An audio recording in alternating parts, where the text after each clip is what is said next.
بڑی معذرت کے ساتھ برا مت ماننا، میں عورتوں کو کوسنے نہیں بیٹھا، لیکن اپنی بہنوں سے بہت درد دل کے ساتھ پوچھنا چاہتا ہوں، اے خاتون جنت کی کنیزوں، کیا مردوں نے ہی صرف جنت میں جانا ہے؟ عورتوں نے جنت میں نہیں جانا؟ تمہاری محرومی کی حد ہے میری بہنوں کہ تمہارے قدموں کے نیچے جنت ہے۔ اللہ کے رسول فرماتے الجنت تحت اقدام الامہات، جنت تمہاری ماؤں کے قدموں کے نیچے ہے، لیکن ساتھ ہی حضور نے یہ بھی فرمایا کہ میں نے جہنم میں سب سے زیادہ اگر کسی کو دیکھا ہے تو عورتوں کو دیکھا ہے۔ آج بیٹیوں کا حال یہ ہے، اب بیٹیاں قرآن کہاں یاد کرتی ہے، اب بیٹیاں حدیث کہاں یاد کرتی ہے، اب بیٹیاں دین کہاں پڑھتی ہے؟ یہ تو گانے سنتی ہے، یہ تو سیریل دیکھتی ہے، یہ تو فلمیں دیکھتی ہے۔ اللہ اکبر!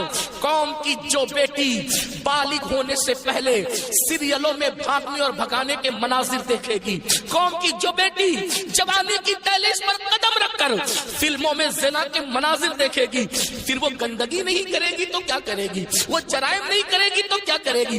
اے خاتون جنت کی کنیزوں، جب جب اللہ کے دین کو تم پیٹ کے پیچھے ڈالو گے تمہیں رونے کو مزدور نہیں ملے۔ اور آپ جانتی ہیں یہ سیریل اور گندی فلموں کا نتیجہ ہے کہ بچیاں کسی اور کا ہاتھ پکڑ کر چلی جاتی ہیں، معاشرہ اس کو دھتکار دیتا ہے، پھر وہ ایک دو بچوں کا باپ بن کر کے اس لڑکی کو دھوکہ دے دیتا ہے، پھر جب وہ لوٹ کر آتی ہے تو نہ ماں باپ قبول کرتے، نہ بھائی قبول کرتے، نہ خاندان قبول کرتا ہے، اور وہ ظالم تو دھوکہ دے ہی چکا ہے۔ علم کی بات چل رہی ہے، رسول اللہ کی نواسی، جس طرح سے امام حسن کے کان میں، امام حسین کے کان قرآن اگر کسی نے کیا ہے تو وہ سیدہ زینب پاک کی ذات ہے۔ صرف 7 سال کی عمر میں سیدہ زینب نے حافظ قرآن کیا تھا، آپ قرآن کی حافظہ تھی۔ اللہ اکبر! آپ کو حیرت نہیں ہونی چاہیے، اللہ سیدہ زینب نے صرف 7 سال کی عمر میں قرآن کا حفظ کیا ہے، اور قرآن کی اکثر صورتیں آپ نے اپنی امی سیدہ فاطمہ کے ذریعے سے حفظ کیا ہے۔ اللہ اکبر! اور قرآن کا سب سے پہلے درس دینے کا کام کوفہ کی سرزمین پر سیدہ زینب نے کیا ہے۔ یہ رسول اللہ کا خاندان ہے۔ ام المومنین سیدہ عائشہ صدیقہ وہ خاتون ہے کہ اللہ اکبر، عورتوں میں سب سے زیادہ اگر کوئی حدیث روایت کر رہا ہے تو وہ سیدہ عائشہ صدیقہ کی ذات ہے، اور آپ مفتی 4 ملت ہے۔ اصحاب میں جب کسی مسئلے پر اختلاف ہو جاتا تو لوگ کہتے چلو ام المومنین کی بارگاہ میں ان سے پوچھیں گے۔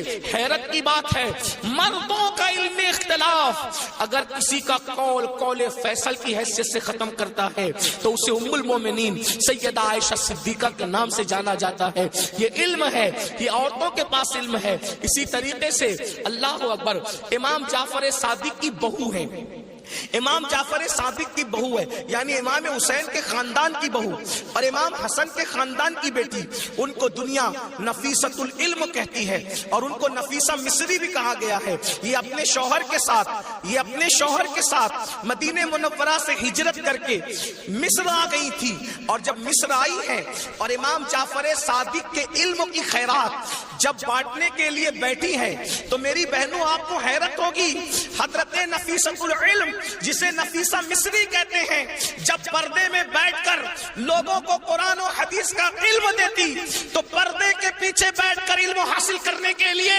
مجتہد مطلق حضرت سیدنا امام شافعی جیسے لوگ آیا کرتے تھے اور ان سے علم حاصل کیا کرتے تھے۔ یعنی ہمارے یہاں اسلام میں عورتیں ایسی تھی کہ اتنے بڑے بڑے مرد جو ہے عورتوں کے پاس آ کر کے اسلام حاصل کرتے تھے، علم دین حاصل کرتے تھے، اسلام کا علم حاصل کرتے تھے۔ پردے کے پیچھے سے گویا کہ نفیسۃ العلم نے، نفیسہ مصری نے ام المومنین سیدہ عائشہ صدیقہ کی یاد کو تازہ کر دیا تھا۔ میری بہنوں، آج وہ کہاں گیا معاملہ؟ آج تو عورتوں کا مطلب زیورات سے محبت، عورتوں کا مطلب نئے کپڑوں سے محبت، عورتوں کا مطلب شادیوں میں شرکت سے محبت، عورتوں کا مطلب بازار میں گھومنے سے محبت، عورتوں کا مطلب جو ہے وہ فلموں سے محبت۔ عورتوں کو دین سے تعلق کیا رہ گیا؟ بڑی معذرت کے ساتھ برا مت ماننا، میں عورتوں کو کوسنے نہیں بیٹھا، لیکن اپنی بہنوں سے بہت درد دل کے ساتھ پوچھنا چاہتا ہوں، اے خاتون جنت کی کنیزوں، کیا مردوں نے ہی صرف جنت میں جانا ہے؟ عورتوں نے جنت میں نہیں جانا؟ مجھے بتاؤ کیا کر رہی ہو اپنے دین کے لیے، کیا کر رہی ہو اپنے اسلام کے لیے؟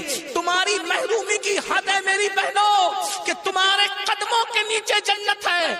اللہ کے رسول فرماتے الجنت تحت اقدام الامہات، جنت تمہاری ماؤں کے قدموں کے نیچے ہے، لیکن ساتھ ہی حضور نے یہ بھی فرمایا کہ میں نے جہنم میں سب سے زیادہ اگر کسی کو دیکھا ہے تو عورتوں کو دیکھا ہے۔ مجھے بتاؤ، آج نماز سے کوسوں دوری، مذہب سے کوسوں دوری، اس لیے جامعۃ المصطفیٰ کا قیام اس لیے عمل میں آیا ہے تاکہ بھولے ہوئے سبق کو یاد دلایا جا سکے، بھولے ہوئے سبق کو یاد دلایا جا سکے، بچیوں کو علم کا زیور دیا جا سکے، بچیاں علم حاصل کریں، پرانا دور دہرائیں، پرانی تاریخ یاد دلائیں۔